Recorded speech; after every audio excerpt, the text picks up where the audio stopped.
सभी प्यारे बच्चों का अल्फा इंजीनियर्स के इस बैच में मोस्ट वेलकम। मेड जीएक्स के प्लेटफॉर्म पे सभी बच्चों का वेलकम। बच्चों, अपन ने अब तक मैट्रिक्स कंप्लीट कर लिया था। डिटर्मिनेंट में भी हमने आप लोगों को बताया कि इसका एग्जिस्टेंस किस तरीके से आया होगा, किस pair of linear equation in two variable बोल लो, चाहे triplet variables in three equations की अगर हम बात करें, वहां मैंने आप लोगों को इवन क्रैमर्स रूल भी डिराइव करके समझाया था कि किस तरीके से क्रैमर्स रूल आया होगा क्रॉस मल्टीप्लिकेशन मेथड से। तो अब उसी पर्टिकुलर सिचुएशन को मैं आगे प्रोसीड करता हूं और आपको उसमें समझाता हूं कि किस तरीके से डिटर्मिनेंट में माइनर और कोफैक्टर का एग्जिस्टेंस होता है, वहां से किस तरीके से उसका एप्लीकेशन यूज करते हैं हम अलग अलग तरीके की ब्रांच ऑफ मैथमेटिक्स में, और किस तरीके से मैथमेटिकली डिटर्मिनेंट्स का एक्सपेंशन किया जाता है। बच्चों आओ, आज शुरू करते हैं हम डिटर्मिनेंट चैप्टर का next part, that is second lecture. और उसमें हम सबसे पहले आपको बताएंगे, ये हम ऑलरेडी डील कर चुके हैं, we have done with this. अब नेक्स्ट आज की अगर बात करें हम, अगर आज की बात करें प्यारे बच्चों, अगर हम आज की बात करें 2806 की, तो आज मैं आप लोगों को क्या क्या पढ़ाने वाला हूँ वो देख लो। आज मैं आपको बताऊंगा, एक बार रिव्यू दूंगा, ब्रीफिंग करूंगा, रिव्यू होगा, रिव्यू अब तक जो पढ़ा, रिव्यू ऑफ प्रीवियस, ठीक है। और उसके बाद मैं आप लोगों को माइनर कोफैक्टर के बारे में समझाऊंगा कि माइनर कोफैक्टर क्या होता है,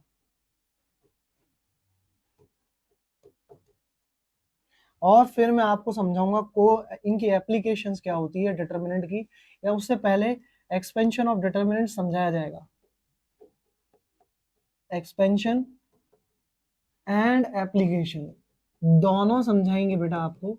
तो बस थोड़ा सा पेशेंस बना के रखिए, आपको बताया जाएगा आज डिटर्मिनेंट को किस तरीके से एक्सपेंड किया जाता है और किस तरीके से हम उसको उसकी एप्लीकेशन यूज करेंगे अलग अलग, लाइक कोऑर्डिनेट ज्योमेट्री हो गया, या system of solving linear equations हो गया, या हम वेक्टर्स में भी कभी कभी डिटर्मिनेंट को यूज करते हैं for finding the cross product and dot product, scalar triple product बोल लो या वेक्टर ट्रिपल प्रोडक्ट बोल लो, किस तरीके से हम उसको यूटिलाइज करने वाले हैं वो सब चीजें आज आपको डिटेल में समझाएंगे।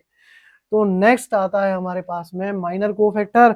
उससे पहले मैंने आपको कहा था मैं थोड़ा सा रिव्यू दे देता हूँ, तो आओ बच्चों मैं आपको रिव्यू देता हूँ। सबसे पहले मैंने आपको वन वेरिएबल में मैट्रिक्स का एग्जिस्टेंस क्या होता है ये समझाया, फिर linear equation in two variable के थ्रू मैंने क्रॉस मल्टीप्लिकेशन मेथड समझाया एलिमिनेशन से, फिर मैंने आपको समझाया कि एलिमिनेशन से जो रिजल्ट आता है वो किस तरीके से हम इक्वेट करते हैं, और उस इक्वेट करने के बाद जो वैल्यू आती है वो किस तरीके से हम डिटर्मिनेंट के थ्रू शो करते हैं। ये जो वैल्यू होती है this is nothing but determinant, obviously ये इसकी बात कर रहे हैं हम बेटा, इसी की बात कर रहे हैं हम, इस पर्टिकुलर की बात कर रहे हैं, ये हमारी डिटर्मिनेंट कांस्टेंट वैल्यू है, 2x2 order, 2x2 order determinant.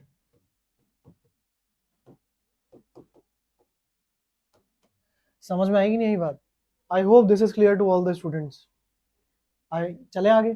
अब देखो मैंने ये भी बताया था कि जो x अपॉन ये डिटर्मिनेंट, y अपॉन ये जो डिटर्मिनेंट है, और 1 अपॉन ये कांस्टेंट को जो वैल्यूज की जो लीनियर इक्वेशंस में कांस्टेंट टर्म होती है राइट साइड के अंदर, उसकी डिटर्मिनेंट है, और उसकी डिटर्मिनेंट में ये जो वैल्यूज होती है a1 a2 b1 b2, ये आपके x और y के कोफिशिएंट्स होते हैं। अब ये देखो, जब x के डिटर्मिनेंट को मैंने पढ़ना सिखाया था कि ये d1 होगी, सॉल्यूशन जब हम इसकी सॉल्यूशन की बात करेंगे, x और y के सॉल्यूशंस की जब हम बात करेंगे, तो x को लिखेंगे हम, और हमने लिखा भी था, इसमें नहीं लिखा होगा तो आगे लिखा होगा, ये लिखा हुआ d1 upon D, d2 upon D, और कैपिटल D होता क्या है, कोफिशिएंट की मैट्रिक्स होती है। तो अब इंपॉर्टेंट ये है कि जब मैं x लिखूंगा तो d डिनोमिनेटर में होगा, ये d1 ऊपर होगा, तो ये d1 कैसे याद रखेंगे, इसको याद करने का तरीका क्या होगा। इसमें y के जो कोफिशिएंट है वो तो रहेंगे सेकंड कॉलम में, और x के जो कोफिशिएंट है वो किससे रिप्लेस हो रहे हैं भैया, x के जो कोफिशिएंट हो रहे हैं वो c1 c2 यानी कि लीनियर इक्वेशन के कांस्टेंट टर्म से। क्लियर? इसी तरीके से जब y सॉल्यूशन निकालूंगा तो ये हो जाएगा d2 अपॉन डी। अब d2 में मेरे पास ये तो है x के कोफिशिएंट, बट जहां आने चाहिए थे y के कोफिशिएंट वो किससे रिप्लेस हो गए, कांस्टेंट टर्म से। इस तरीके से याद रखा जाएगा, और यही क्रैमर रूल है, मैंने आप लोगों को बताया भी होगा। Are you getting it? अब इसी से हम सोल्यूशन ऑफ लीनियर इक्वेशंस का मेथड या बोल लो पैटर्न बोल लो वो कंटिन्यू स्टडी करेंगे। रिप्लेसमेंट करने के लिए जो स्टेटमेंट है, मतलब किस तरीके से रिप्लेसमेंट किया जाता है, वो मैंने आपको मेंशन किया था लास्ट क्लास में। अब देखो बेटा, इसी तरीके से, इसी इंडक्शन से हमने लीनियर इक्वेशन इन 3 वेरिएबल्स को सिंप्लीफाई करना सिखाया था आपको कि उससे कैसे करेंगे। कि सबसे पहले हमारे पास में लीनियर इक्वेशन इन 3 वेरिएबल है, इसको हम मैट्रिक्स फॉर्मेट में कैसे इंडिकेट करेंगे। ए मैट्रिक्स होगी 3/3 की कोफिशिएंट मैट्रिक्स, इसी तरीके से बी मैट्रिक्स होगी, वो वेरिएबल मैट्रिक्स होगी 3x1 की, और वो इक्वेट की जा रही है एक constant matrix that is D, और वो उसका ऑर्डर होगा 3/1। बिल्कुल आप देख लो, ये row number of columns number of rows के बराबर है, तो मर्ज होके हमारे पास ए और बी का प्रोडक्ट जो होगा बच्चों, वो जो मिलेगा वो क्या मिलेगा, 3x1 का ही मिलेगा, और यही वो मैट्रिक्स होगी जिसकी मैं बात कर रहा हूं। अब इंपॉर्टेंट क्या है, इंपॉर्टेंट ये है, जिस तरीके से ये हमारा कैपिटल डी था, कांस्टेंट टर्म की जो मैट्रिक्स थी वो क्या थी, कैपिटल डी, जो डिनोमिनेटर में आ रही है। D1 क्या था, जिसमें x के कोफिशिएंट को कांस्टेंट टर्म रिप्लेस कर रहा था। D2 क्या था, जिसमें कांस्टेंट टर्म हमारा y के कोफिशिएंट को रिप्लेस कर रहा था। सिमिलरली उसी इंडक्शन से प्यारे बच्चों, उसी इंडक्शन से 3/3 के जो मैट्रिक्स बनने वाली है, या लीनियर इक्वेशन ट्रिपलेट वेरिएबल पे हम सॉल्व कर रहे हैं, उसमें आपका D1 क्या होगा, उसमें आपका D1 x के कोफिशिएंट को रिप्लेस कर रहा होगा, कौन, कांस्टेंट टर्म। D2 के अंदर y के कोफिशिएंट को कौन रिप्लेस कर रहा होगा, कांस्टेंट टर्म। और D3 जो कि हम z की वैल्यू निकालेंगे, z वेरिएबल की वैल्यू निकालेंगे, वो z वेरिएबल की वैल्यू कैसे मिलेगी मुझे, वो मिलेगी बच्चों हमें D3/D, और D3 क्या होगा, जिसमें z के कोफिशिएंट को कौन रिप्लेस करेगा, आपका कांस्टेंट टर्म। समझ में आ गया। चलो अब आगे चलते हैं, और हम इसमें, अच्छा अब मैंने ये कहा था कि सी जो हमारे पास में एक्चुअली, अच्छा मैंने बोल भी दिया था कि 3/3 की अगर कोई ऑर्डर की डिटर्मिनेंट होगी तो उसको कैसे सॉल्व करेंगे, ये मैं आपको बताऊंगा। ये तो हम बता ही चुके थे कि 2/2 के डिटर्मिनेंट को किस तरीके से एक्सपेंड किया जाता है, इस तरीके से। अब देखो बेटा, इससे पहले कि मैं आप लोगों को एक शॉर्टकट बताऊं, मैं थोड़ा सा आप लोगों को आइडिया देता हूं कि कोफैक्टर और माइनर नाम की चीज क्या होती है। तो पहले हम कोफैक्टर और माइनर की बात कर लेते हैं। पहले हम किसकी बात करेंगे, कोफैक्टर और माइनर की बात करेंगे। तो कोफैक्टर और माइनर पे चलते हैं सबसे पहले। आ जाओ, माइनर कोफैक्टर की बात करें। माइनर कोफैक्टर क्या होता है, अगर मैं सबसे पहले माइनर की बात करूं, तो माइनर क्या होगा, it is the numerical value, it is the numerical value obtained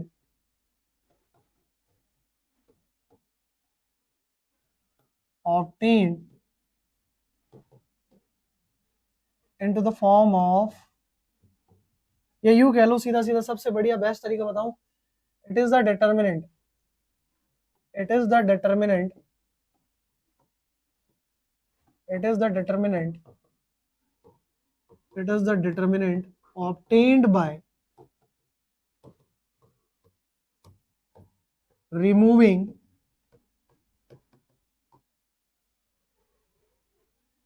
a row or column, a row or column whose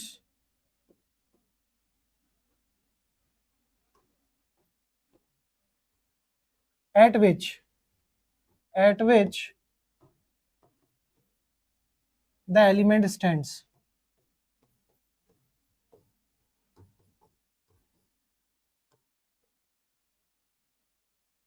Whose minor we want.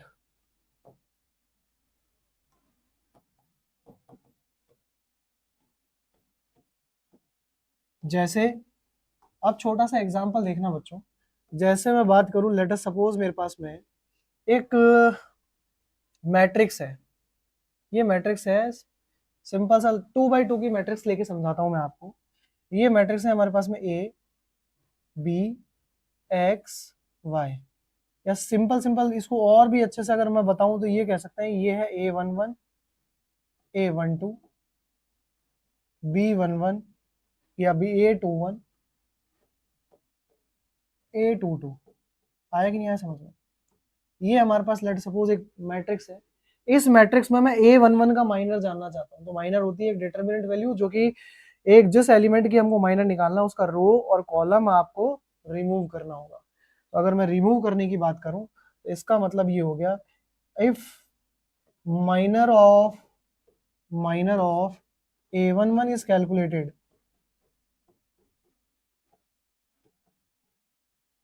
then remove first row and first column। बहुत simple. तो इसका मतलब ये हो जाएगा कि हम क्या रिमूव करने वाले हैं भैया, हम इसको यहाँ दोबारा रीराइट कर देते हैं, A11, A12, A21, A22। तो हम रिमूव करने वाले हैं प्यारे बच्चों first row and first column. तो मेरा M11 of A11 is nothing but A22। ये सिंपल सी बात हो गई, ये डिटर्मिनेंट होती है। अब ये डिटर्मिनेंट किस ऑर्डर की है, ये डिटर्मिनेंट है 1 by 1 की। तो सीधा सीधा आंसर क्या हो गया प्यारे बच्चों, A22। कोई दिक्कत समझ में आ गई? इसी तरीके से अगर मेरे को A12 का माइनर निकालना है, माइनर ऑफ M12 निकालना हो लेट सपोज, तो M12 का अगर मेरे को माइनर निकालना है, M12 का अगर मेरे को माइनर निकालना है, तो मैं क्या करूंगा, मैं यहाँ पे प्यारे बच्चों A11 लिखा हुआ है, A12 लिखा हुआ है, A21 लिखा हुआ है, A22 लिखा हुआ है। अब मुझे अगर M12 चाहिए तो मैं फर्स्ट रो और फर्स्ट सेकंड कॉलम को एलिमिनेट करूंगा जहां पे वो एलिमेंट स्टैंड करता है। यहाँ एलिमेंट मेरा कहाँ स्टैंड कर रहा है, फर्स्ट रो और सेकंड कॉलम में। तो बचा क्या, जो बच गया डिटर्मिनेंट वही मेरा M12 होगा। क्लियर ये चीज? तो M12 की वैल्यू कितनी आई बच्चों, M12 ऑफ A12 कितना हुआ, वो हो गया हमारे पास में A21 डिटर्मिनेंट। अब ये भी 1 by 1 का है तो आंसर कितना हो गया, A21। इसी तरीके से अगर मैं बोलूं M21 कितना होगा, तो आप सीधा सीधा कह सकते हैं कि फर्स्ट कॉलम सेकंड रो को एलिमिनेट कर दो तो A12 बच गया। ये हमारा A12 क्या हो गया, M21 हो गया। इसी तरीके से अगर मैं M22 निकालना चाहूं प्यारे बच्चों, तो M22 का मतलब क्या हो जाएगा, A11। आया कि नहीं आया समझ में? I hope this is understood to all the students. ये बात सभी बच्चों को समझ में आ गई होगी। It is clear? अब देखो नेक्स्ट मैं आपको समझाता हूं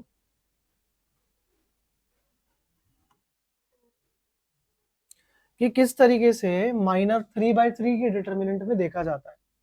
मान लो मेरे पास 3 क्रॉस 3 का डिटर्मिनेंट है, यानी कि A11, A12, A13, A21, A22, या एक यू भी ले सकते हैं। यही नहीं है जरूरी कि आप यही लो, A1, A2, A3 या A1, B1, C1, ताकि आपको प्रेडिक्शन लगाने में ज़्यादा दिक्कत नहीं आएगी। A2, B2, C2, A3, B3, C3, कुछ भी ले सकते हैं। A, B, C, X, Y, Z, P, Q, R, it's your choice. Understood है? अब मेरे को ये मैट्रिक्स दिया हुआ है, लेट्स सपोज ये मैट्रिक्स दिया हुआ है, coefficient matrix. Sir coefficient matrix को मैंने ए से इंडिकेट किया था। मैं चाहता हूं कि मुझे आप निकाल के दो M11। M11 का मतलब क्या हो जाएगा, minor of element A1। A1 का माइनर, किसका माइनर, माइनर ऑफ A1। आप बताओ क्या करना होगा उसके लिए? उसके लिए हम सीधा सीधा क्या करेंगे प्यारे बच्चों, उसके लिए हम सीधा सीधा एक काम कर लेते हैं, first row first column eliminate कर देंगे, जो भी डिटर्मिनेंट बचेगा वो हमारा आंसर होगा। ठीक है, तो हमारा डिटर्मिनेंट क्या होने वाला है, ये होने वाला है, that is B2, C2, B3, C3। और हमें पता है 2/2 का डिटरमिनेंट हम सीधा कैलकुलेट जानते हैं, हमने क्रॉस मल्टीप्लिकेशन मेथड से डिराइव किया है। और वो कितना होता है, B2C3 माइनस B3C2। समझ में आ गया? बढ़िया। यहां तक किसी को दिक्कत? कोई दिक्कत नहीं सर। M12 का मतलब क्या होगा sir, minor of B1। Yes sir no? अब माइनर ऑफ B1 का मतलब कैसे निकालेंगे? माइनर ऑफ B1 निकालना है, माइनर ऑफ B1 निकालना है। ये हमारे पास A1 B1 C1 है, ये हमारे पास A2 B2 C2 है, ये हमारे पास A3 B3 C3 है।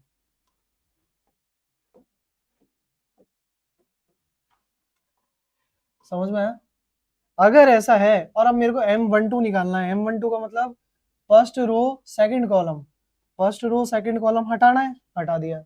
क्या बच गया बेटा? A2 C2 A3 C3, बिल्कुल यही आपको लिखना है यहाँ। A2 C2 A3 C3, ये आपका जो डिटर्मिनेंट है, ये आप कैलकुलेट करिए, जो भी वैल्यू आएगी वो क्या कहलाएगी? Minor of 1 2, that is minor of minor of B1। तो यहां से मैं क्या लिख सकता हूं? A2 C3 minus A3 C2। इसी तरीके से हम बच्चों अगर यहाँ पूछना चाहें कि व्हाट इज M13, तो M13 के लिए आप क्या करेंगे? M13 के लिए फिर से समझ लो, आप सबसे पहले सारे एलिमेंट्स मेंशन करें। मेंशन करने के बाद आप क्या करेंगे? मैं सिर्फ आपको तरीका बता रहा हूँ, आपको ये बार बार करना नहीं है, ये सिर्फ समझाने का एक टूल है। तो यहाँ मैं क्या करने वाला हूँ, यहाँ मैं एक काम करूंगा। मेरे को 13 का मतलब क्या हुआ? First row third column, first row और थर्ड कॉलम रिमूव करना है। जो बच जाएगा प्यारे बच्चों वो कहलाएगा आपका माइनर 13 और डिटर्मिनेंट वैल्यू।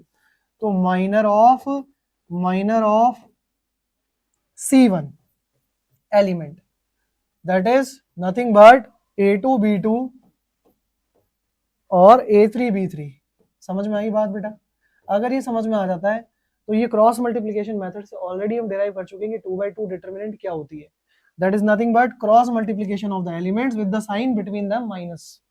तो ये हो गया प्यारे बच्चों A2 B3 minus A3 B2। आया बेटा फंडामेंटल क्लियर? अब आप देखो, अब आप देखो बेटा, इसी तरीके से मैं M21 निकाल सकता हूँ, और M21 क्या कहलाएगा? Minor of A2, minor of A2 element कहलाएगा। और वो क्या हो जाएगा?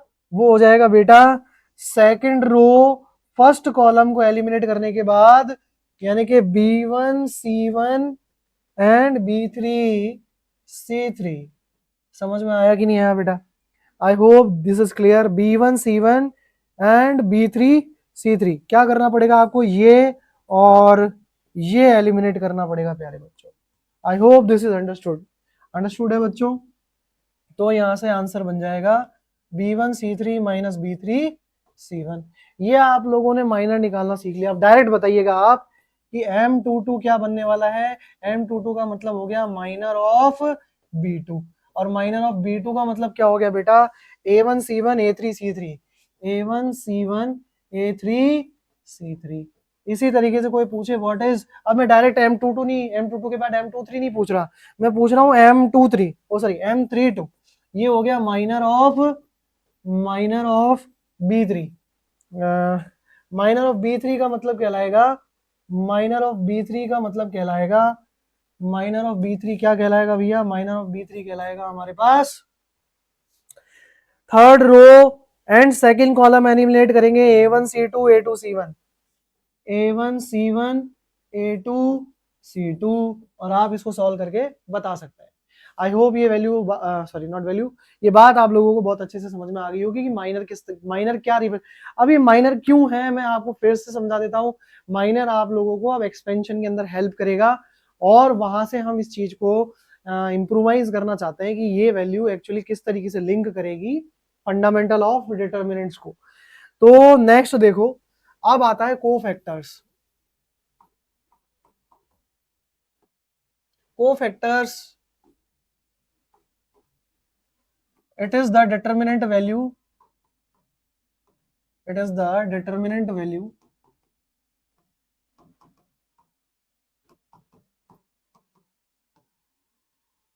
of a minor of an element of a matrix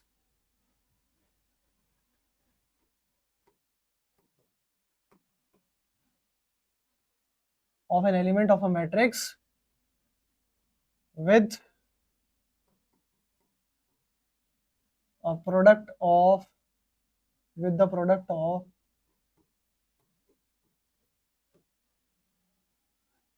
with the product of -1 to the power I plus j after eliminating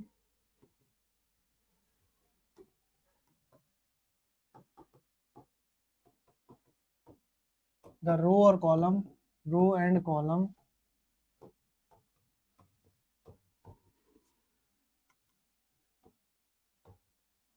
at which the element stands.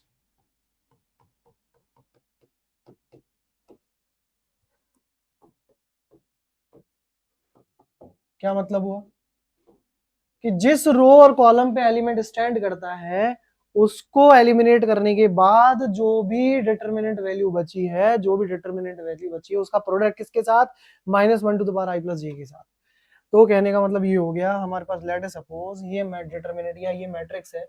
Matrix क्या है, matrix हमारे पास में ए मैट्रिक्स है, और ए मैट्रिक्स क्या है प्यारे बच्चों, ये है A1 B1 C1, A2 B2 C2, A3 B3 C3। दिख रहा होगा सभी को। इस मैट्रिक्स का अगर मेरे को मान लो फर्स्ट एलिमेंट का कोफैक्टर निकालना है, क्या निकालना है, कोफैक्टर निकालना है, और कोफैक्टर को रिप्रेजेंट करते हैं, इट इज डिनोटेड बाय या यहाँ लिख देता हूँ क्योंकि लाइन काफी लंबी हो गई। Cofactor is denoted by CIJ। तो C11 की बात कर रहा हूँ, C11 किसकी, C11 ऑफ A1, करेक्ट। तो क्या मतलब होगा इसका मतलब होगा -1 टू द पावर 1 + 1। अब ये IJ में I की जगह कितना आ गया 1, और J की जगह कितना आ गया 1, पुट कर सकते हैं क्योंकि प्रोडक्ट यहाँ फाइनली लिख देता हूँ, CIJ of any element is nothing but -1 to the power I plus J into MIJ। समझना, अंडरस्टूड है। तो I और J में यहाँ क्या आ गया 1 1 आ गया। तो हमें A1 का यानी कि A1 एलिमेंट का जो भी रो और कॉलम एलिमिनेट करने के बाद डिटरमिनेंट बचा उसका -1 to the power I plus J के साथ जो प्रोडक्ट बन के आता है सामने, वो कोफैक्टर कहलाता है। क्या ये बात समझ में आई? अगर ये बात समझ में आई तो यहाँ लिखेंगे M11। अब मुझे पता है कि -1 की पावर 1 + 1 कितना हो गया 2, और -1 का स्क्वायर कितना होता है बेटा, -1 का स्क्वायर कितना होता है, -1 का स्क्वायर होता है +1। तो ये आ गया M11। कोई भी किसी बच्चे को दिक्कत यहाँ तक नहीं, आगे चलूं। अब मैं देखो जनरलाइजेशन भी बताऊंगा, तो आप एक दो लाइन के अंदर समझ जाओ कि कोफैक्टर क्या एग्जिस्टेंस देता है। तो हम आगे चलते हैं बच्चों, हम आगे देखते हैं कि C12 की अगर बात की गई होती तो वो किसका कोफैक्टर होता, वो कोफैक्टर होता B1 का। Yes sir no? तो इसका मतलब क्या आ जाता, -1 टू द पावर 1 + 2 M12। इसका मतलब क्या होता प्यारे बच्चों, -1 का क्यूब, और वो है M12। अब इसका मतलब हो गया -M12। Yes sir no? Understood है क्या? अब बच्चों समझना इस चीज को। अब आगे देखो, इसी तरीके से मैं C13 की बात कर सकता हूँ, और वो निकलेगा C1 यानी कि एलिमेंट C1 का, और वो क्या निकलेगा -1 टू द पावर 1 + 3 M13। और उसे मैं आगे क्या लिखूंगा, -1 की पावर 4 M13, और -1 की पावर 4 कितना होता है बेटा, +1 होता है, वो कितना बन जाएगा M13, बन जाएगा ना। इसी तरीके से प्यारे बच्चों, इसी तरीके से मैं बात करूं, अगर इसी तरीके से बात की जाए तो बाकी के सारे भी एलिमेंट्स लिखे जा सकते हैं, डायरेक्टली लिखे जा सकते हैं। और वो कैसे लिखे जाएंगे, अगर मैं C21 की बात करता, C21 की बात करता तो वो हो जाता हमारे पास में -1 की पावर 2 + 1 यानी कि 3, और ये आ जाता M21। तो आंसर बनता माइनस का M21, करेक्ट। अगर मैं C22 की बात करता प्यारे बच्चों, समझना C22 का मतलब क्या होता, तो C22 का मतलब यहाँ होता -1 की पावर 2 + 2 M22, और वो बन जाता हमारे पास में -1 की पावर 4 यानी कि M22। आया कि नहीं आया समझ में? ऐसे ही C23 निकालेंगे, पावर क्या बन जाएगी ऑड, तो साइन क्या आएगा प्यारे बच्चों, नेगेटिव। और इसी तरीके से C31 आएगा, C31 में पावर क्या बनेगी इवन, तो माइनर क्या बन जाए, माइनर के आगे आगे साइन क्या आ जाएगा, पॉजिटिव। पॉजिटिव आएगा तो ये आएगा M31। इसी तरीके से C32 तो पावर क्या हो जाएगी ऑड, तो साइन आएगा नेगेटिव, ये हो जाएगा M32, और ये हो गया C33 तो पावर क्या आएगी इवन होगा तो साइन हो जाएगा पॉजिटिव, तो ये बन जाएगा M33। समझ गए? अब मैं आपको एक दिलचस्प चीज दिखाता हूं। हमें एक चीज याद रखना, इसी तरीके से हम कोफैक्टर्स की क्या बना सकते हैं, मैट्रिक्स भी बना सकते हैं। कोफैक्टर्स की मैट्रिक्स भी बना सकते हैं 3x3 ऑर्डर की। प्यारे बच्चों ध्यान से देखना, ध्यान से देखना। वैसे तो माइनर का अलग एग्जिस्टेंस भी होता है, कोफैक्टर्स की डिटर्मिनेंट भी निकाली जाती है, बट हाल फिलहाल आप ये देखो कि इसका सिग्निफिकेंस क्या है।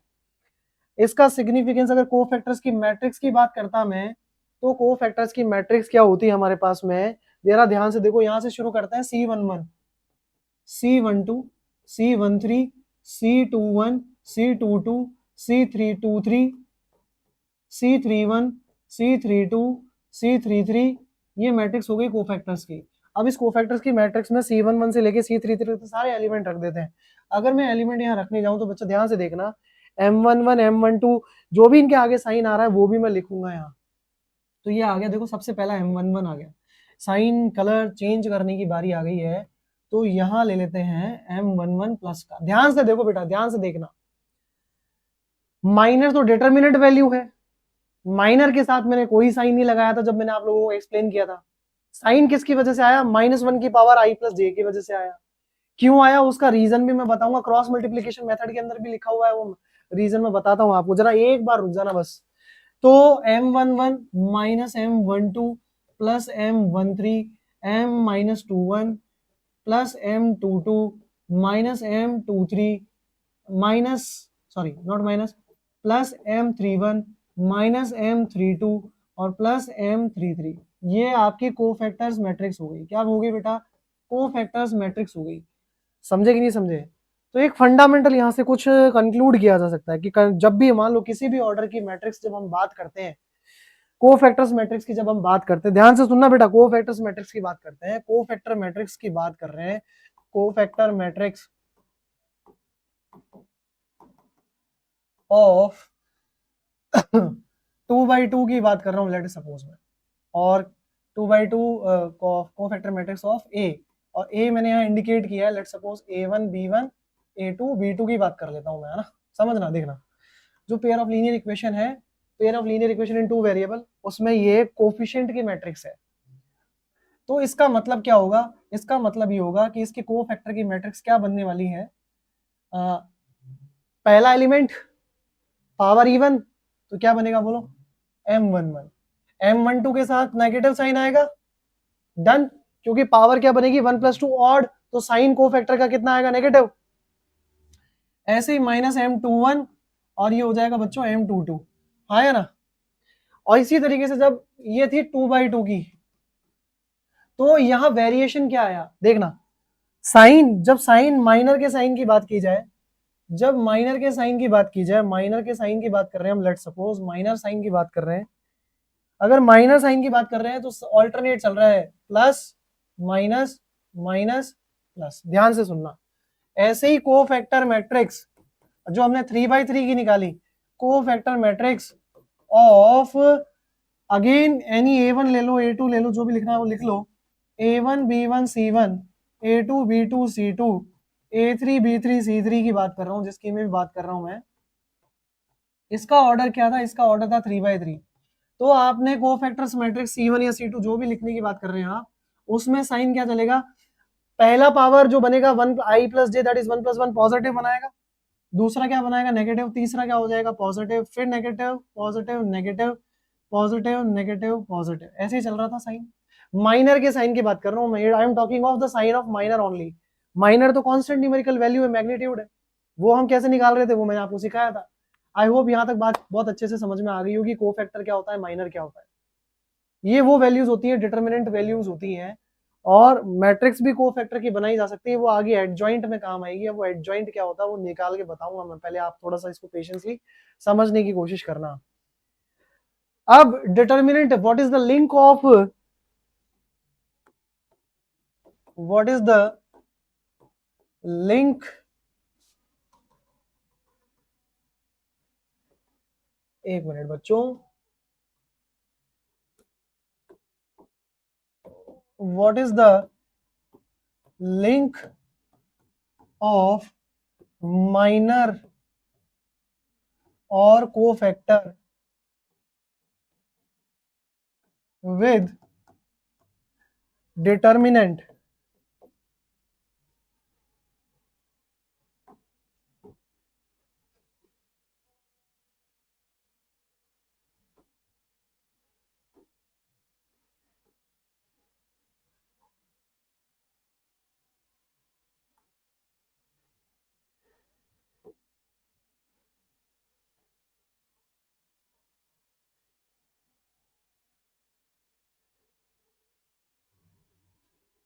देखो बेटा,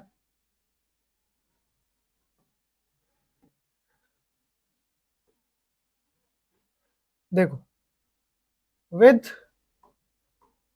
डिटर्मिनेंट,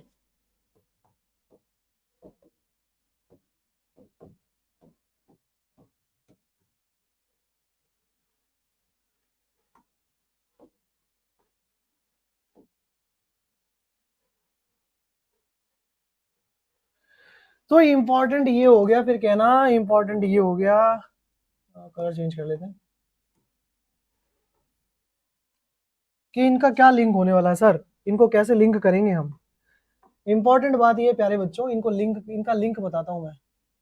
जब हम बात कर रहे थे बेटा पेयर ऑफ लीनियर इक्वेशन की, जैसे a1x plus b1y is equal to c1, a2x plus b2y is equal to c2, यही थी हमारी pair of linear equations.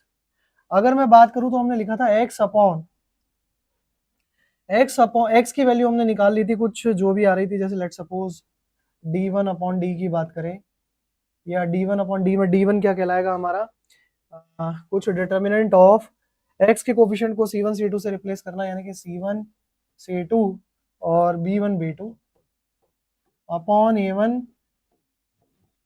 a2 b1 b2। Yes sir no, ये डिटर्मिनेंट तो हम बोल रहे हैं, बाकी डायरेक्ट हमने एलिमिनेशन मेथड से इसकी वैल्यू निकाली थी। वो क्या निकाली थी, c1 b2 या b2 c1 या जो भी है, c1 b2 minus c2 b1 whole divided by a1 b2 minus a2 b1। Yes sir no. इसी तरीके से अगर मैं y की बात करूं प्यारे बच्चों, तो वो हमने लिखा था d2 अपॉन डी, और वो क्या लिखा था प्यारे बच्चों, वो लिखा था हमने डिनोमिनेटर में तो वही वैल्यू आएगी a1 b2 minus a2 b1, and you can write it like as, अब आपको ये c1 c2 किसको रिप्लेस करना है, b1 b2 को, क्योंकि y निकाल रहे हो। तो यहाँ क्या बच जाएगा हमारे पास में, यहाँ बच जाएगा a1 c2 minus a2 c1, that's it. आपको कुछ नहीं, इसको रिप्लेस करना है, क्रॉस मल्टीप्लाई करना और आंसर देना है। अंडरस्टूड है? तो आप जरा ध्यान से देखो, a1 क्या है, एलिमेंट, और c2 क्या है, उसका कोफैक्टर। अब मैं ये चीज समझाता हूं आपको, है ना, जरा ध्यान से देखना।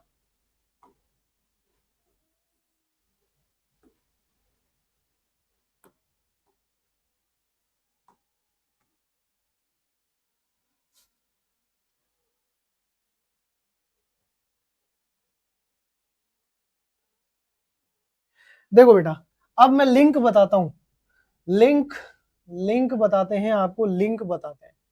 लिंक कैसे हुआ, जरा ध्यान से देखना। x है, x का ये c1 एक एलिमेंट है, c1 इज एलिमेंट, करेक्ट। तो x में क्या लिख रहा हूं, x is equal to c1, और जरा b2 क्या होगा, ध्यान से देखो।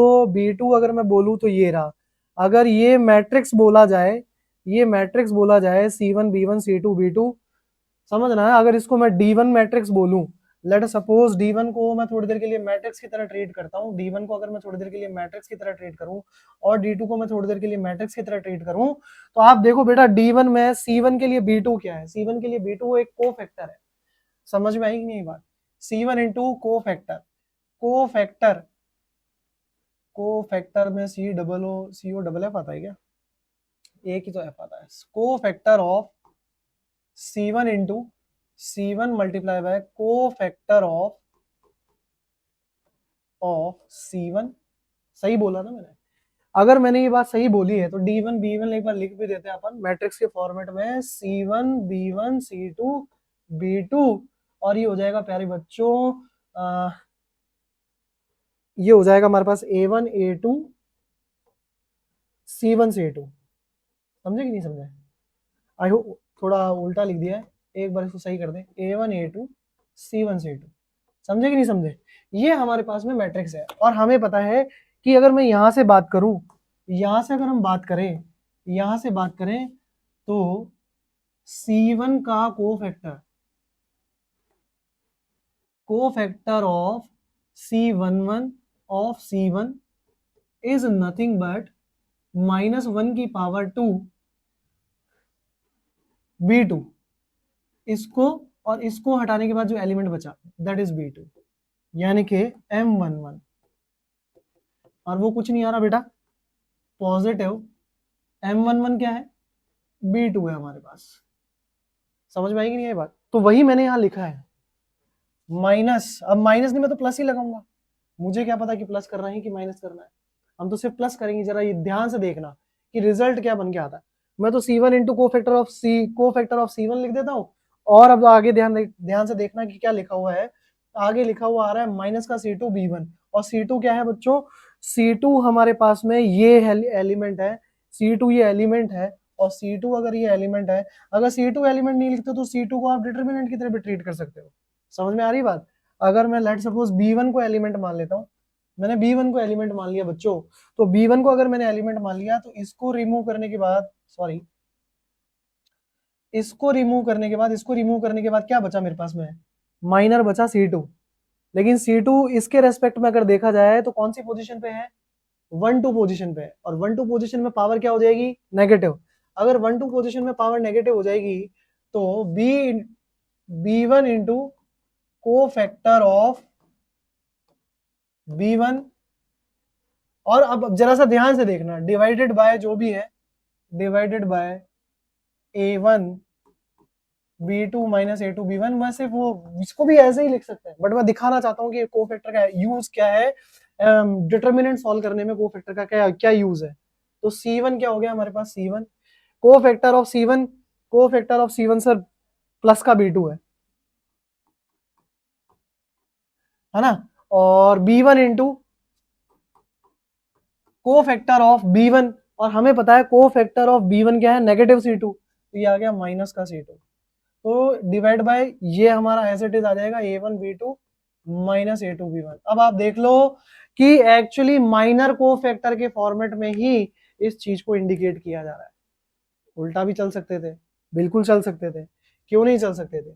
यहां से भी तो हम ये बात कह सकते थे, ये बात हम यहां से भी कह सकते थे, डायरेक्टली हम ये बात यहां से भी कह सकते थे प्यारे बच्चों, यहां से भी कह सकते थे हम ये बात कि x जो आप लिख रहे हो C1 B2 plus B1 into minus C2 whole divided by नीचे वाले को भी माइनर कोफैक्टर के फॉर्म में लिखा जा सकता है A1 हमारे पास में ये एलिमेंट है और इसका कोफैक्टर क्या होगा B2, तो ये हमने B2 लिख दिया, प्लस A2 एलिमेंट अगर ट्रीट करें तो इसका कोफैक्टर क्या होगा B1, बट A2 की पोजीशन क्या है 1-2, तो 1-2 देगा नेगेटिव पावर देगा तो क्या हो जाएगा cofactor negative, that is minus का B1। इसलिए जब मल्टीप्लाई करते हैं तो बीच में माइनस आ जाता है। ये मैथमेटिशियंस ने इवॉल्व किया method to find out third order matrix determinant. समझ में आया? इसी तरीके से हम आगे डिटर्मिनेंट का एक्सपेंशन में आप लोगों को बताऊंगा। अभी तक के लिए सिर्फ इतना ही। आपको अभी इसके आगे जो बच गया है फंडामेंटल, जिसको मैं बोलूँ एक्सपेंशन ऑफ डिटर्मिनेंट बोल रहे हैं, एप्लीकेशन बोल रहे हैं, या कोफैक्टर माइनर, आप लोगों को समझ में आ गया होगा। इससे जुड़े हुए थोड़े से जो फंडामेंटल रह गए हैं वो नेक्स्ट लेक्चर में आपको कंप्लीट करवाएंगे। थैंक यू सो मच बच्चों, अभी तक के लिए इतना ही।